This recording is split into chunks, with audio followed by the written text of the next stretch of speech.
I just wanted to share my personal hangups that I have around the psychic community. Obviously, I'm pretty young. At the time of this recording, I'm 28. So when I started this psychic work, I was 22 years old. So I've been doing it for 6 years now. But even then, I'm still pretty young. And during my training, obviously, I was in college. And during my training, I went to the Aspen program for psychic development. And we actually had to read people in person. And we had to bring in volunteers to our classes. And I had to read so many people in person when I was learning. And I absolutely love that about the course, was there wasn't, I'm not just book trained, and I'm not just like, oh yeah, I've done some readings. I had to do a lot just to get the certifications that you see behind me. One of the great things about the program was that the people that I read filled out feedback cards. One of the comments that was often on my comment card, or sometimes they would actually give us feedback in person, which was also a very good learning experience to be able to take that and not get hurt by it. But they would say something to the effect of she's very young, she hasn't had a lot of life experience, and therefore she doesn't really know how to give advice. And I think that makes sense if you are literally talking about any other industry but the psychic ability. If you go to a professional, you want them to be very experienced. And yes, I will say, when I was learning, I definitely wasn't experienced, either in the psychic ability and also just knowing how to talk to people. It's taken me a while, and I'm still definitely not the best at it, of not saying totally all the time, and being like and having that millennial tone, whatever that means. But I think because of that judgment, I've had a lot of people, especially older people, just not trust me as much, both psychics and clients, because they see how young I am and they're like, oh, young equals not experienced. And here's why I disagree with that. As a psychic, you are basically receiving information. You are a vessel. And you have to be a clean enough vessel. Think of yourself like a big tube, and the psychic information is coming through this tube and out.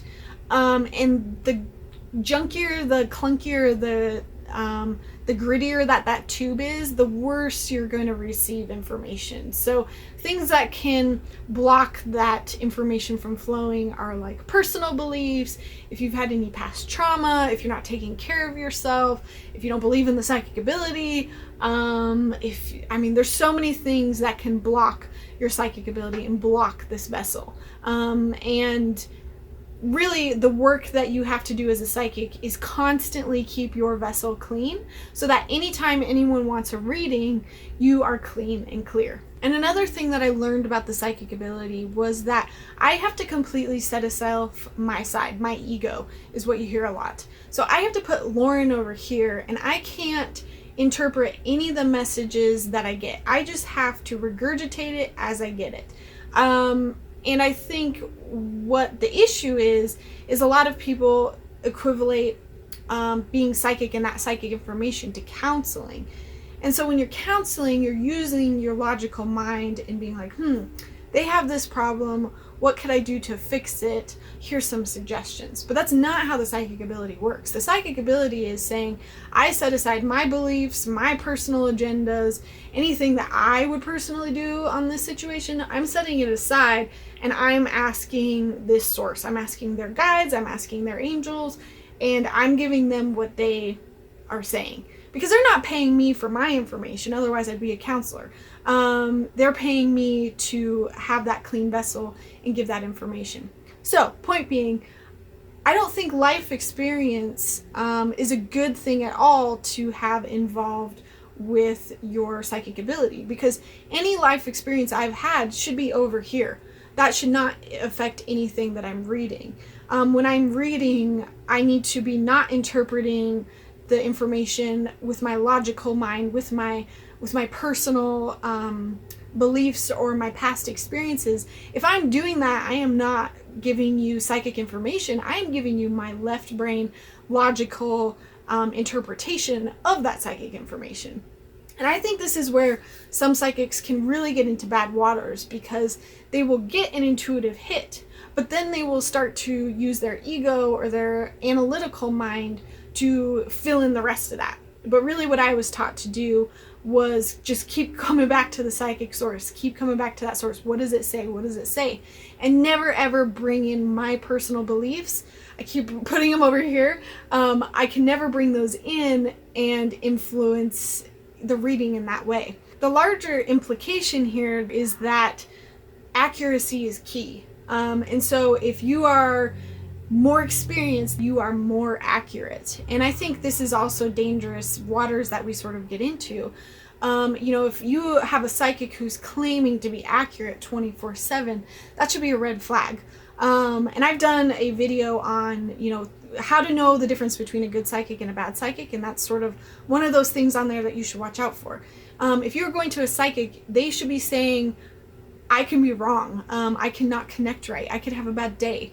I've also had my age sort of impact me in other ways. And that's just, people assume that because I'm young, I haven't been doing this for very long. But I've been doing it for 6 years at the time of this recording. And I would say that I've done a lot of readings and gained a lot of experience. I would never ever claim to be the best psychic that is out there.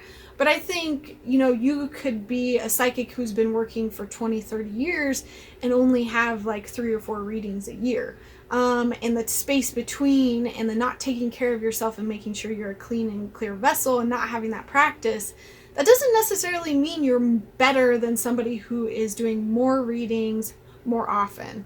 Another example of this is I got a reading from somebody else that was referred to me, and they knew that I did this work, and I'm not sure if she judged me for my age or if she was just threatened or something, but those same sort of words came out again of, oh, I don't know how long you've been doing this, but you'll find. And then, I hear that from a lot of other psychics. And what's interesting is I think that got in her way of reading me, and she didn't do the best job that I thought she could be doing. And when people read me, I sort of am tuning into my guides over here, and I can hear them be like, that might not be right.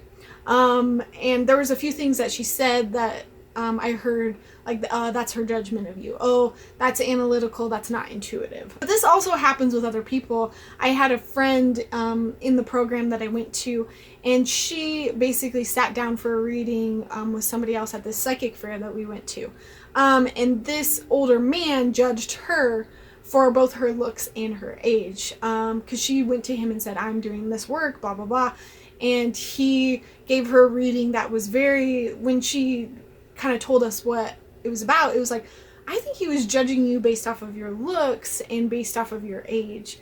And so it happens a lot, unfortunately, with other psychics reading everyone else.